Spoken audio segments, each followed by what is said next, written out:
അവിടെ എനിക്ക് പേഴ്സണലി ഈ ഫ്രാഞ്ചൈസിയിലെ തന്നെ ഏറ്റവും വീക്കസ്റ്റ് പടമായിട്ടാണ് എനിക്ക് തോന്നിയിട്ടുള്ളത്. കാരണം നമ്മള് സെക്കൻഡിനെ വെച്ച് കമ്പയർ ചെയ്യുമ്പോൾ നമ്മള് ട്വിസ്റ്റ് എക്സ്പെക്ട് ചെയ്തല്ല വരുന്നെങ്കിൽ പോലും അതിന് തൊട്ട് താഴെ നിൽക്കുന്ന ഒരു സിനിമാനുഭവം മാത്രമാണ് ദൃശ്യം 3 എനിക്ക് പേഴ്സണലി തന്നിട്ടുള്ളൂ.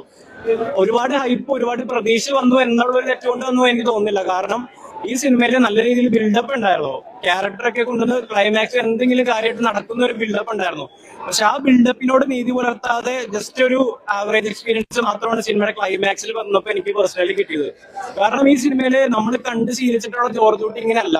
നമ്മൾ ജോർജ് കുട്ടീനെ എന്തൊക്കെ കാണോ നമ്മള് അറിയാം ഇന്ന കാര്യങ്ങളെ ജോർജ് കുട്ടി ചെയ്യുള്ളൂ തന്റെ കുടുംബത്തിന് വേണ്ടി. പക്ഷെ അതിൽ നിന്നൊക്കെ മാറിയിട്ട് ക്യാരക്ടർ വിട്ടിട്ടുള്ള ഒരു പരിപാടിയാണ് ഈ സിനിമയിൽ ചെയ്തിട്ടുള്ളത്. അപ്പൊ എനിക്ക് ആ ഒരു ഭാഗം എനിക്ക് അത്ര വർക്കായിട്ട് തോന്നില്ല. ഓവറോൾ ഒരു ആവറേജ് വാച്ചബിൾ എക്സ്പീരിയൻസ് ആണ്. പക്ഷെ ഈ പറഞ്ഞ പോലെ ക്യാരക്ടേഴ്സ്, കഥാപാത്രങ്ങൾ വിട്ടിട്ട് പുറത്തോട്ട് ഒരു വളർച്ചയുണ്ട് പല കഥാപാത്രങ്ങൾക്കും. ഇപ്പോ മോഹൻലാലിന്റെ ജോർജ് കുട്ടി ആയാലും പിന്നെ വേറെ കുറെ ക്യാരക്ടേഴ്സ് ആയാലും, ഞാൻ സ്പോയിലർ ആയതുകൊണ്ട് ആ ഒരു ഡീറ്റെയിലേക്ക് പോകുന്നില്ല. അപ്പോ ക്യാരക്ടർ വിട്ടിട്ട് ആണ് കുറെ പരിപാടി ഇതിനകത്ത് ചെയ്തിട്ടുള്ളത്. അപ്പൊ അതൊട്ടും ഒട്ടും ഡൈജസ്റ്റ് ആയിട്ട് എനിക്ക് വന്നിട്ടില്ല. കാരണം ആ ഒരു യൂണിവേഴ്സിൽ സിങ്ക് ആവാത്ത കുറെ കാര്യങ്ങൾ ഇതിനകത്ത് ചെയ്തു വെച്ചിട്ടുണ്ട്. നമുക്കറിയാം ജോർജ് കുട്ടി ഇങ്ങനത്തെ ഒരാളല്ല. കുടുംബത്തിന് വേണ്ടി ഏതറ്റം വരെ പോകും. പക്ഷെ ഈ ഒരു ലെവലിലേക്ക് ജോർജ് കുട്ടി ചെയ്യില്ല എന്ന് നമുക്കറിയാം.